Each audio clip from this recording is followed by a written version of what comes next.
Welcome friends, MPC IQ मध्ये तुमचं सर्वांचं स्वागत आहे. मित्रांनो, आजच्या व्हिडिओ टॉपिकमध्ये आपण ग्रीन क्लायमेट फंड GCF बद्दल संपूर्ण माहिती पाहणार आहोत.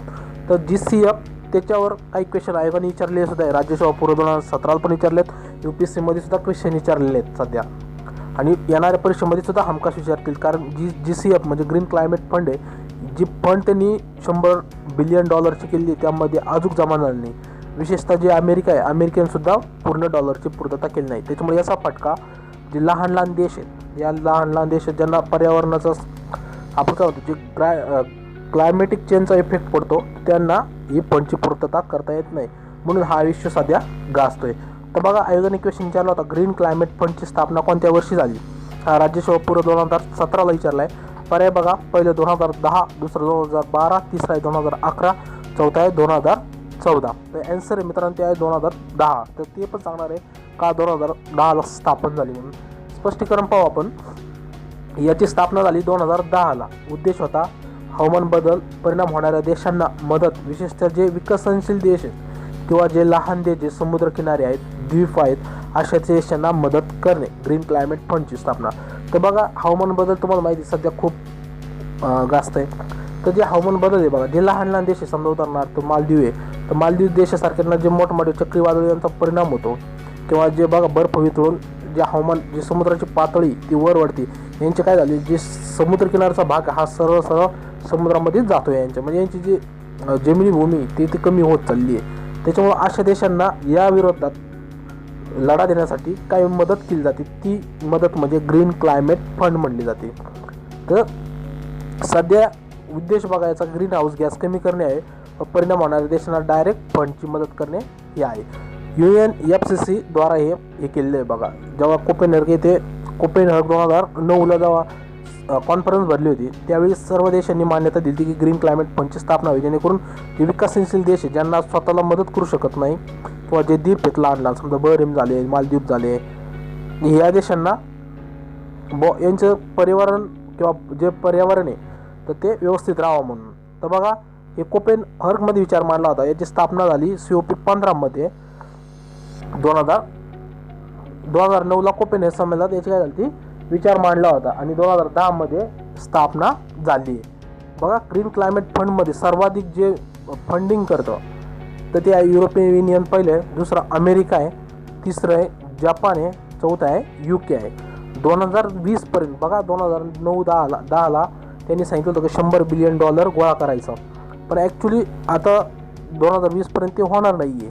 तर म्हणून काय झालं, सध्या इश्यू तो गाजतोय, आणि बहरीन या 2018पासूनच खूप गाजायला लागले. कारण अमेरिकेने $3 बिलियन आसपास सांगितलं द्यायला, पण त्यांनी 1.5 का काहीतरी दिले. त्याच्यामुळं अजून मग त्याच्यामुळं काय झालं, बाकीच्या देशांनी सुद्धा कमीच पूर्तता केली आहे. तर बघा, याचा जो इफेक्ट पडणार ते विकसनशील देशामुळं विकसित देशांना पडणार आहे.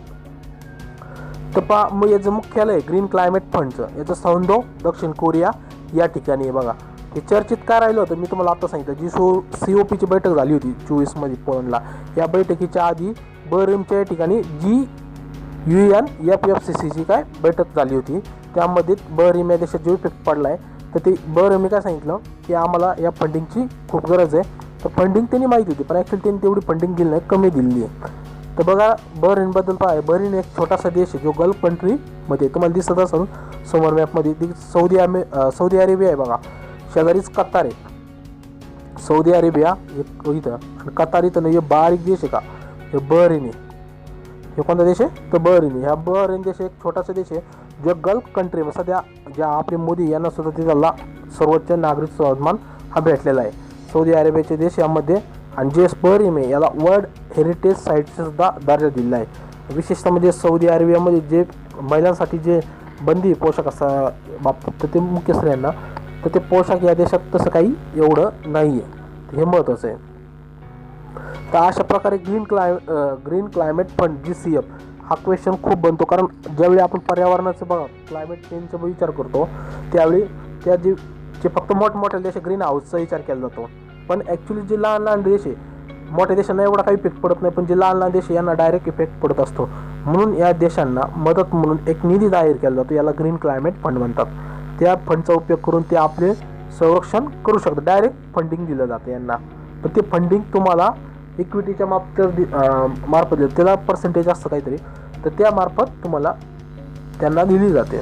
तर अशा प्रकारे आपण ग्रीन क्लायमेट फंडबद्दल संपूर्ण माहिती पाहिली. याचं महत्त्वाचं पॉईंट ध्यानात ठेवा, हे जे पर्यावरण बदल होऊ राहिला आहे किंवा जे क्लायमेटिक चेंज होऊ राहिलं त्याच्या विरोधात एक फंडिंग केली जाते, ती विकसित देशाला किंवा द्वीपांना.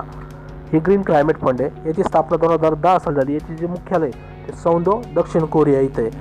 2018 का चर्चित होतं, कारण बहरीन या देशांनी तेच थोडाफार परिणाम झाला म्हणून यांनी ती मागणी केलेली आहे. आणि अजून एक चर्चेत म्हणजे अमेरिकेची जी फंडिंग होणार होती $3 बिलियन, तर ती झाली नाही, कारण त्यांनी GDPचा काहीतरी प्रॉब्लेम आला म्हणून त्यांनी GDPचं नाव करून त्यांनी ते फंडिंग दिलं नाही. तर अशा प्रकारे ग्रीन क्लायमेट फंडबद्दल आपण संपूर्ण माहिती पाहिली. मित्रांनो, तुम्हाला जर व्हिडिओ आवडला तर व्हिडिओला लाईक करा, चॅनलला सबस्क्राईब करा. थँक्यू मित्रांनो, तुम्ही पाहिल्याबद्दल धन्यवाद.